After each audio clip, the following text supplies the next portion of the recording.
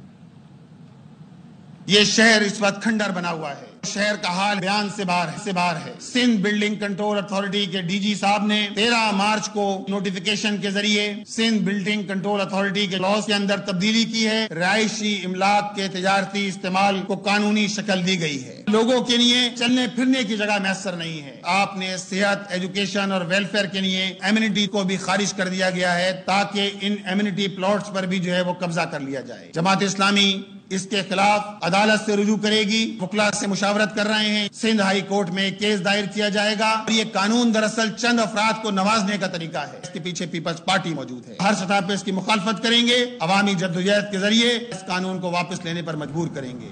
PTI Sindh کے صدر حلیم عادل شیخ نے SBCA میں نئی ترامیم فوری واپس لینے کے لیے چیف سیکریٹری کو خط لکھ دیا۔ حلیم عادل نے کہا کراچی کے عوام کے حقوق پامال ہو رہے ہیں، تعمیرات کی کھلی چھوٹ کراچی کو کانکریٹ کے جنگل میں بدل دے گی، نئی ترامیم سے گرمی میں اضافہ ہوگا اور صورتحال مزید خراب ہوگی، غیر قانونی عمارتوں کو قانونی حیثیت دینے سے کرپشن کو فروغ ملے گا، KDA، MDA اور LDA سے مشاورت کے بغیر ترامیم قابل مذمت ہیں، نئی ترامیم سے سپریم کورٹ کے احکامات کی خلاف ورزی ہو رہی ہے، چیف سیکریٹری فوری نوٹس لیں۔ سوشل میڈیا پر انتشار پھیلانے کا الزام JIT نے PTI رہنماؤں کو کل پھر طلب کیا ہے۔ ذوالقرنین حیدر سے جان لیتے ہیں۔ ذوالقرنین، کن کن لوگوں کو بلایا گیا ہے؟ بالکل، JIT نے PTI کے متعدد رہنماؤں کو دوبارہ طلب کیا ہے اور انہیں نوٹس بھجوا دیا گیا ہے کہ کل وہ یعنی 8 اپریل کو اسلام آباد میں پولیس لائن میں JIT کے سامنے پیش ہوں اور اپنا بیان ریکارڈ کرائیں۔ رؤوف حسن، حماد اظہر، شبلی فراز، عالیہ حمزہ اور ارسلان خالد جو ہیں ان کو نوٹس بھجوائے گئے ہیں۔ ان کو پہلے بھی نوٹس بھجوائے گئے تھے اور اب دوبارہ جو ہے کل صبح 11 بجے میں طلب کیا گیا ہے۔ جی بہت شکریہ۔ پاکستان کے خلاف کسی قسم کی سازش نہ پہلے برداشت کی تھی نہ اب کی جائے، بیرونی طاقتوں کے ہاتھوں کھیلنے والے عناصر ملک دشمنی کر رہے ہیں۔ سینیٹر فیصل وودا کہتے ہیں ایسے عناصر کے خلاف جلد ڈنڈا اور گرفتاریاں ہوں گی۔ میں ملک سے باہر ہوں، پاکستان کے لیے مئی میں مثبت خبریں آئیں گی، مثبت خبریں سیاسی جمہوری لاشوں سے نہیں لیکن ہمیشہ کی طرح دیگر سے۔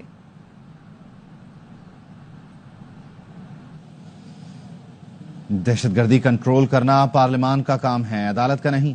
عدالت یہ سوچنے لگے کہ دہشت گردی کم ہوگی یا بڑھے گی تو فیصلہ نہیں کر سکے گی۔ جسٹس جمال مندوخیل کے فوجی عدالتوں میں سیویلینز کے ملٹری ٹرائل کیس میں ریمارکس۔ جسٹس جمال مندوخیل نے کہا آپ کے مطابق فوجی عدالتیں آرٹیکل 175 کے زمرے میں نہیں آتی۔ فوجی عدالتیں آئین کی کس شق کے تحت ہیں پھر یہی بتا دیں۔ وزارت دفاع کے وکیل خواجہ حارث نے کہا کورٹ مارشل کے حوالے سے کئی عدالتی فیصلے موجود ہیں۔ جسٹس جمال مندوخیل نے کہا عدالتوں نے صرف یہ دیکھنا ہوتا ہے کہ ٹرائل آئین کے مطابق ہے یا نہیں۔ وکیل وزارت دفاع نے کہا سویلین فوجی تنصیب کو نقصان پہنچائے تو آرمی ایکٹ کا اطلاق ہوگا، قانون بنانے والوں نے طے کرنا ہے ٹرائل کہاں ہوگا۔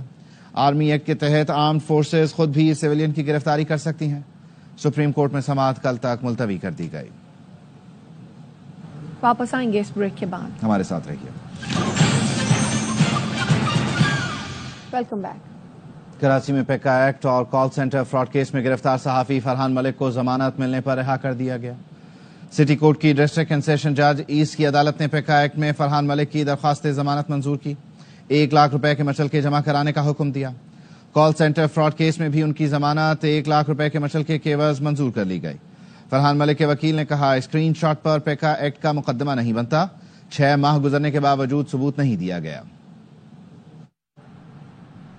نواز شریف کا لندن روانگی کا شیڈیول تبدیل۔ نواز شریف 9 اپریل کو وزیراعظم شہباز شریف کے ہمراہ بیلاروس روانہ ہوں گے۔ نواز شریف 10 اپریل کو بیلاروس سے لندن روانہ ہوں گے۔ صدر بیلاروس نے نواز شریف کو دورے کی خصوصی دعوت دی ہے۔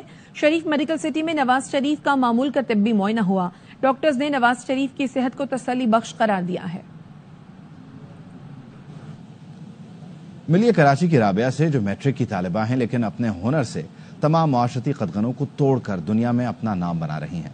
رابعہ خاندان کی پہلی لڑکی ہے جس نے باکسنگ کی دنیا میں قدم رکھا ہے۔ رابعہ کی کہانی جانتے ہیں روحا فاطمہ کی زبان۔ وقت کچھ اس طرح تبدیل ہوا ہے کہ لڑکیاں اب ہر میدان میں بازی مار رہی ہیں، معاشرتی رکاوٹوں کو توڑتی۔ یہ ہیں 16 سالہ رابعہ جو کہ باکسنگ کی دنیا میں خود کی پہچان بنا رہی ہیں۔ نیشنل چیمپئن ہوں پاکستان کی اور world bronze medallist, Asian gold medallist, اور اس کے علاوہ پاکستان کے میں نے جو ہے وہ آل پاکستان اور کراچی لیول پہ، سندھ لیول پہ اور نیشنل لیول پہ کافی ساری چیمپئن شپ نے نام کی، گولڈ میڈل ون کیا۔ رابعہ پڑھائی کے ساتھ ساتھ باکسنگ پریکٹس بھی جاری رکھے ہوئے ہیں کہ آگے جتنی بھی چیمپئن شپس ملتی ہیں میں اس میں جاؤں، اپنی اسٹرکٹنس دکھاؤں اور میں وہاں پہ جو ہے وہ فائٹ کروں۔ باکسنگ اس فیلڈ میں پاکستان کا نام جو ہے آن دا ٹاپ رکھوں۔ کراچی کے پسماندہ علاقے بلدیہ سے تعلق رکھنے والی یہ بہادر لڑکی باکسنگ کی دنیا میں بلندیوں کو چھونے کے لیے حکومتی سپورٹ کی منتظر ہیں۔ کہتے ہیں نا خواب دیکھیں، محنت کریں، منزل تک آپ بآسانی پہنچ جائیں گے۔ کیمرامین محمد عماد کے ساتھ Rooha Fatima, ARY news Karachi. News bulletin سے فی الوقت اتنا۔ دیکھتے رہیے ARY نیوز۔